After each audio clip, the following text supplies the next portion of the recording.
안녕하십니까. 세계경전 41페이지부터 읽어보겠습니다. 세계경전 41페이지 하나님은 최초의 원인이라는 제목으로 읽어보도록 하겠습니다. 최초의 원인. 모든 존재의 최초 원인은 태초에 세계를 창조하였을 뿐만 아니라 창조 이래 세계를 자체의 힘으로 작동하도록 견지하였습니다. 하나님은 세계를 유지하시고 작동시키시며 매 순간 끊임없이 모든 실체를 존재하도록 하십니다. 더욱이 궁극적 원인자이신 하나님은 만물의 존재 목적과 자연적 본성을 규정하게 됩니다. 이와 관련해 문선명 선생님은 인간의 원인자이신 하나님이 자신과 닮은 인간을 창조한 인격적 신이라고 가르칩니다.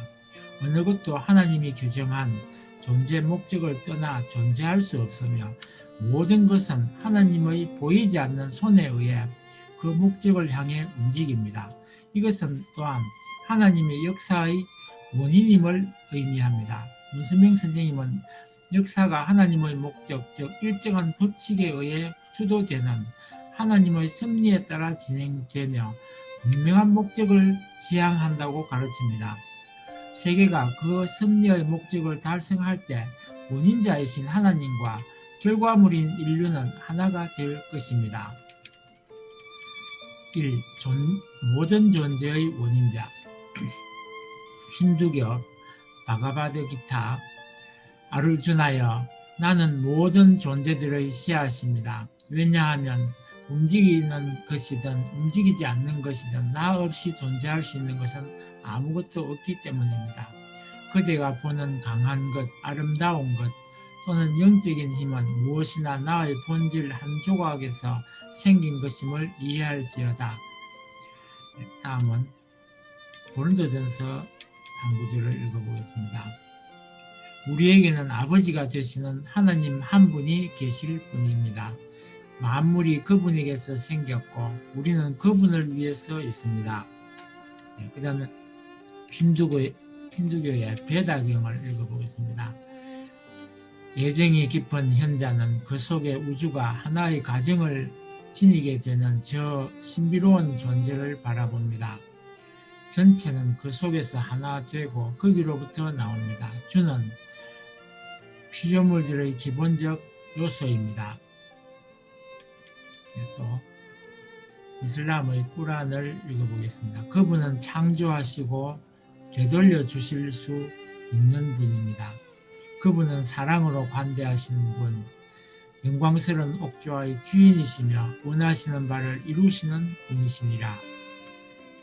그 다음에 시크교의 자푸지를 읽어보겠습니다. 끝없이 그가 선물을 나누어 주나니 마침내 이를 받는 자는 더 이상 무엇을 간구하며 무엇을 받을 것인가. 삼라만상이 그에게 양식을 받나니 그는 시험한 주제자, 그의 명으로 온 우주가 운행되도다. 나나크가 말하노니 그는 영원한 지복이요 영원히 충만하도다. 아프리카 전통 종교인 야칸족의 격언을 읽어보겠습니다. 신께서 손을 떼시면 세상은 끝날 것이다. 말씀 선집을 읽어보겠습니다. 뜻길의 한 내용입니다. 몸의 눈, 귀, 코, 입 등은 모두가 태어나기 전에 이 세상에 있는 모든 것을 알고 나왔습니다. 인간 자신이 모든 것을 알 수 있었겠는가? 그것을 아는 존재는 인간 이상의 전지한 존재가 아닐 수 없습니다. 그 존재가 하나님이십니다. 다음은 하나님은 이 우주의 원인적인 존재라는 것입니다. 이러한 모든 작용의 원인적인 존재요, 이런 힘을 주입하는 원인적인 존재요, 방향을 제시하는 원인적인 존재요, 목적을 제시하는 원인적인 존재입니다. 이러한 존재가 있다는 것을 불가피한 결론입니다. 우리는 그분을 인격적 신이라고 하는 것입니다. 왜 그러냐 하면 반드시 동기를 중심으로 방향을 가지고 목적을 제시하기 때문에 그것이 하나의 확실한 입장이기 때문에 인격적인 신이라고 하는 것입니다. 그렇기 때문에 원인을 통해서 방향을 거쳐서 목적의 세계로 나간다는 것입니다. 하나님이 인간을 지었는데 하나님은 제일 원인적인 존재인데 그가 인간을 어떻게 만들었겠느냐? 하나님같이 만들었다는 것입니다. 만드는 데는 하나님의 형상을 따서 형상대로 만들었습니다. 그 말은 무엇이냐 하면 내가 하나님을 닮은 동시에 하나님도 마찬가지라는 말입니다. 내가 아버지를 닮은 동시에 아버지는 누구를 닮았겠어요? 나 닮았다 이겁니다. 그러면 답이 됩니다. 그렇기 때문에 하나님을 우리가 모색해 보게 될 때 하나님은 어떤 분이냐? 나 같은 분이다 하면 이건 속 들어온다는 것입니다. 이 땅의 모든 것이 존재하기 위해서는 존재할 수 있는 원인이 있어야 됩니다. 오늘날 우리가 살고 있는 사회, 우리가 지내고 있는 이 나라, 우리가 바라보는 이 세계도 결과의 자리에 있는 것입니다. 이러한 모든 환경의 인연이 갖추어지기 위해서는 그 환경이 갖추어질 수 있는 동기가 있어야 된다는 것을 우리는 부정할 수 없습니다. 또한 하나의 사회 형성, 하나의 국가 형성, 하나의 세계 형성을 두고 볼 때 그것을 이어오는 것은 물론 우리 인간입니다.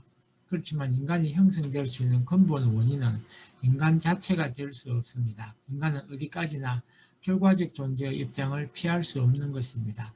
그렇기 때문에 우리 인간이 형성될 수 있는 동기와 내용이 있어야 되고 원인이 있어야 된다는 것입니다. 개개의 인간에게는 무한한 소망이 있고 무한한 욕망이 있고 무한한 이상이 있습니다. 그 결과인 우리 인간이 이런 존재가 되기 위해서는 먼저 그럴 수 있는 원인이 있어야 됩니다.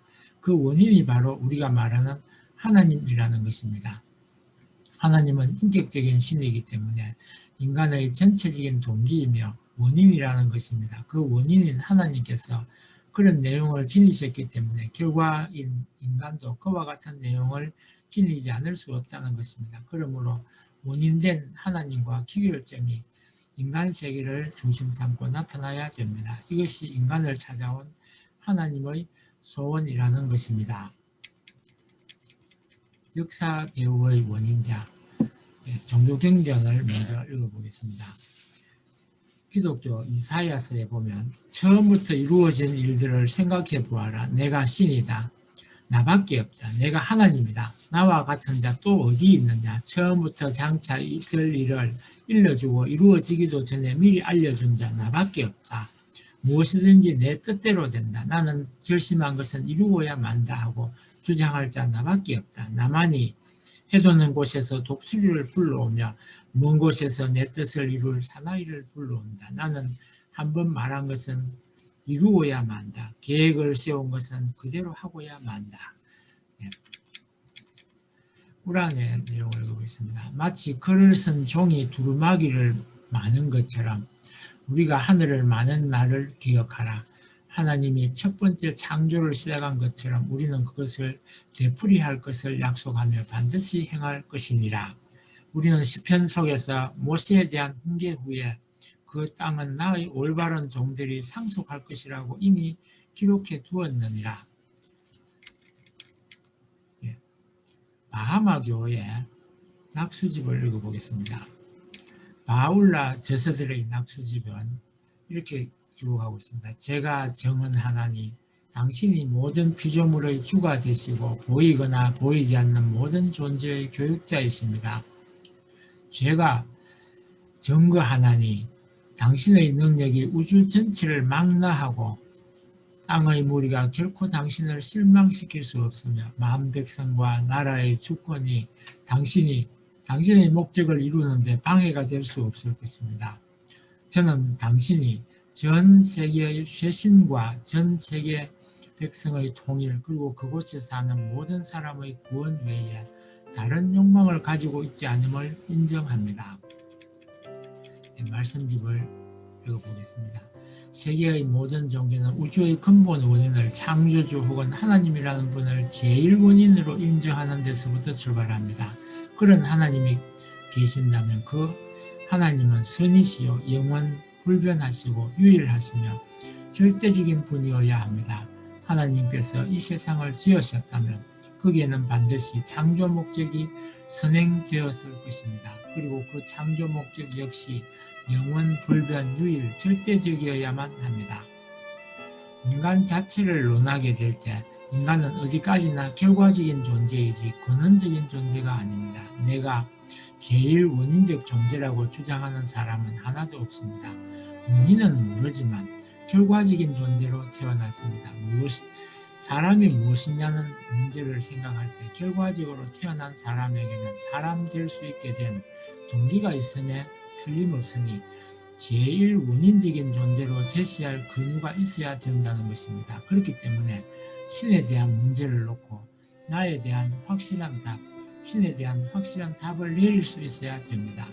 그런 터전 위에서만 내 개인의 인생관이 설정되고 가정이 어떻게 살아야 나가고 사회가 어떻게 살아나가고 국가가 어떻게 살아나갈 것이며 세계가 어떻게 될 것인가, 앞으로 이 세계의 종말이 어떻게 될 것인가의 방향을 설정할 수 있다는 것입니다. 그것은 나만의 방향이 아닙니다.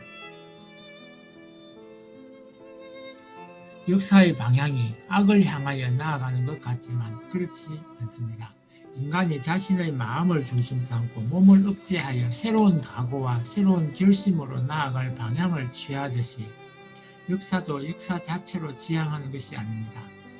어느 한때와 시기, 세기를 역사 배후에 계시는 하나님이 간섭하고 지배해 나오는 과정을 거쳐 나오고 있다는 사실을 알아야겠습니다. 하나님은 영원하신 존재이므로 과거, 현재, 미래를 통하여 섭리해 나오십니다. 그러기에 하나님의 역사적인 심정의 곡절은 시대를 통하고 시대적인 곡절은 미래를 통하여 연결되는 것입니다. 오늘은 여기까지 공독하고 마치겠습니다. 감사합니다.